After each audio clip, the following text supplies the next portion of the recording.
Welcome back. This is my fourth video, the fourth video I've posted in a row, once each weekend. I feel pretty good about the consistency here. I'm hoping that continues. So this weekend I really wanted to post a video about the Incal and the Fifth Element. And the reason I want to talk about this is because The Fifth Element is one of my favorite movies. It was probably the movie that I watched the most growing up. I've seen it so many times. I could quote the whole movie. It's so good. So funny. I love it so much. And my friend told me that they stole their ideas from this graphic novel called The Incal. I don't think he realized how offended I was when he told me that. Because it felt like a personal attack. Because it's my favorite movie. And he was telling me that they plagiarized their ideas, and it hurt a lot. It hurt a lot. I didn't want to read into it when I found out. I still haven't, and that's partially because I don't really want to sit through something that's just talking about how terrible The Fifth Element is. So I haven't, and I'm probably not going to, unless you can recommend one that is not mean. I decided that instead of reading what other people had to say about it, that I would read the Incal myself and decide for myself how that would affect my view of the movie.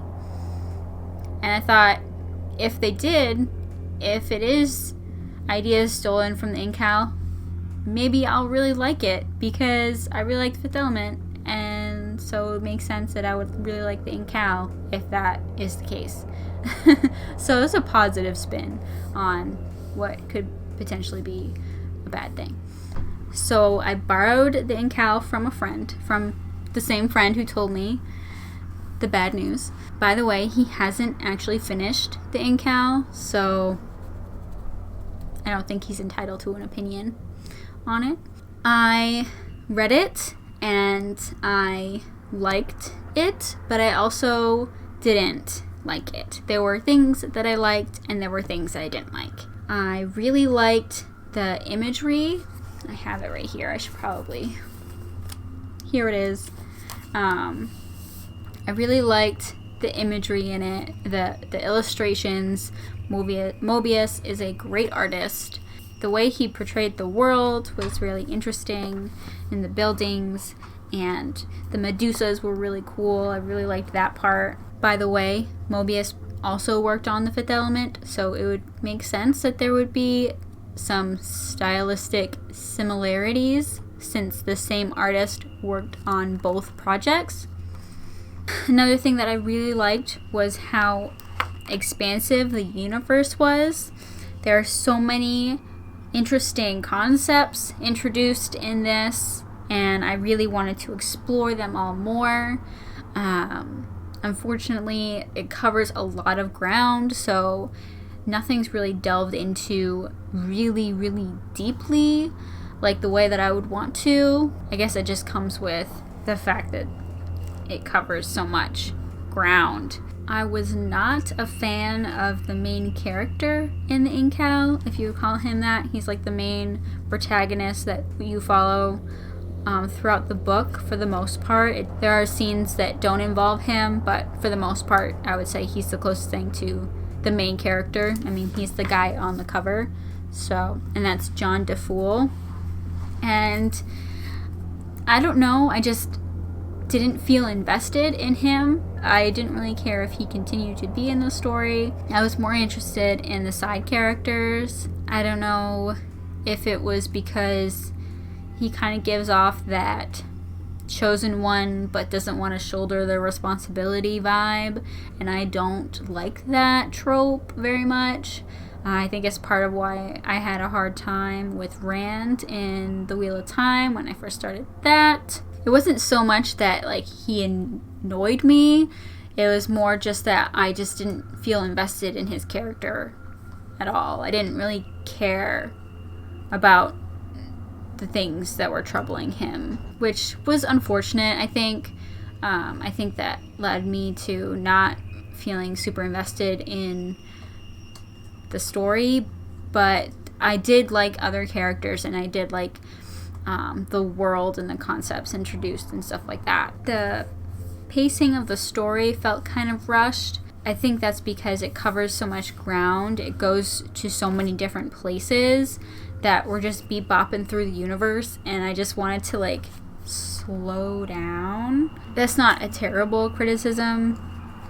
It just, because of that, I think that's another reason why I had a hard time getting really invested in the story. And so, an interesting story, an interesting book, very nice illustrations, but not my favorite. And I still love The Fifth Element. The similarities were not enough to convict in my mind. I don't think that there were enough similarities to say they stole from it. The fact that Mobius worked on both, to me, is like, of course there are gonna be stylistic similarities. They're both space operas, so like a similar genre as well. My friend mentioned the scene in The Fifth Element when Lilu jumps from the building, and in the Incal in the very beginning when DeFool is thrown off a ledge, and that those scenes are very similar. I guess in the sense that these people are falling through the sky, falling through futuristic cities, yes, but they look very different. Like, Lilu jumps, DeFool is thrown. He's thrown from, I think what's called Suicide Alley, and there are, you see different levels of the city when he's, like, from the angle that you see him falling. You see a bunch of people, and, like, they're commenting, like, oh, there's another one bites the dust. But in The Fifth Element, you don't see any other people. The only thing to really suggest that it's a futuristic city in the shot when she's jumping are the flying cars. There's tons of flying cars. It's like tons of traffic. But no other people. Maybe her outfit as well, if you call that an outfit. Like strips of cloth. Yeah, I didn't really think that was significant enough to warrant, I don't know, concern. So, where I stand on it is that there aren't enough similarities for me to think poorly of The Fifth Element in any way. I still really love it. I'm glad that I read the Incal. It led me to picking up Moonface, which I really enjoyed reading. I also read The World of Adina by Mobius, which I also really liked. It was a positive experience overall, even though it started off as not a positive experience. Definitely not. I definitely went into reading the Incal feeling very defensive, although I tried to take a step back and just read it for what it was, not for what my friend told me it was in relation to The Fifth Element. I would really like to know, one, what other Jodorowsky books you may have read. The other thing I would really like to know is, in the Incal, what part of the world or part of the universe did you find the most interesting? I really liked the Medusas and the water world. I thought that was really interesting and really cool. I'm also doing a lot of research on oceans and ocean life right now, so that might have contributed to why I focused in on that part of the story. But there were definitely other things that were interesting, like the Berg ceremony. That was weird, but also very amusing. If you would like me to do a video on Moonface or The World of Adina, let me know. I would definitely be interested in doing that. But if other people are interested in it, then I'm more likely to do it sooner rather than later. If you enjoyed watching this, please like the video, and if you would like to see more, please subscribe. I love talking to people in the comments. It's really fun to be able to talk to other people about the stuff that I'm reading. Thank you for watching, and I hope to see you next week. Bye.